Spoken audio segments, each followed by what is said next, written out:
था कि मुझसे खड़ा ही नहीं होया गया, इसलिए बैठ कर तेरा इंतजार कर रही थी। अच्छा माँ, ठीक है, अब मैं यह पपीता ले आई हूँ, इसे खा लो और अब मुझे भी आराम करने दो, थक गई हूँ मैं।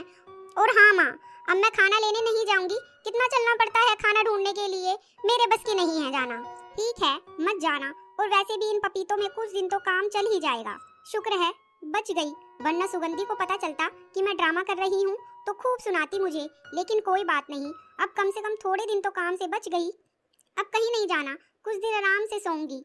यह सोचकर ललिता खुश होती है और दोनों माँ बेटी पपीता खाकर फिर से सो जाती हैं। हमेशा ही माँ बेटी हर काम का आलस करती रहती और एक दूसरे पर अपना काम टालने की कोशिश करती।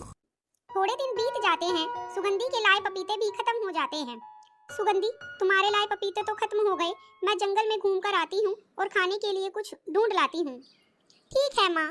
ललिता जंगल में जगह जगह घूमने लगती है ताकि कुछ खाने को मिल सके। तभी उसे मिट्टी गिलहरी दिखती है, वह बहुत सारे अंजीर इकट्ठा कर रही थी। अरे मिट्टी, यह तुम क्या कर रही हो? मैं तुम्हें बहुत देर से देख रही थी। कुछ नहीं ललिता, मैं बस सर्दी के मौसम की तैयारी में लगी हूँ। सर्दी आने वाली है, इसलिए पहले ही खूब सारे अंजीर इकट्ठा कर रही हूँ ताकि बहुत सर्दी में खाना ढूंढने की जरूरत ना पड़े। अरे तो अभी सर्दी में कितना समय बाकी है, यह काम तो कुछ दिन में भी हो जाएगा। खाने का इतनी मेहनत में लगी हो, और वैसे भी सर्दी का मतलब यह नहीं कि जंगल ही साफ हो जाएगा, तभी भी ये पेड़ पौधे तो रहेंगे ही। व्यर्थ की मेहनत में लगी हो, जाओ जाकर आराम करो।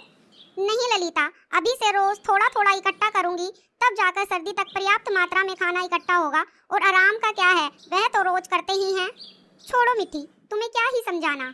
यह बोलकर ललिता आगे निकल जाती है और सोचने लगती है, अजीब पागल है, इतना खाना इकट्ठा करके मैं तो इत्मीनान से सोती।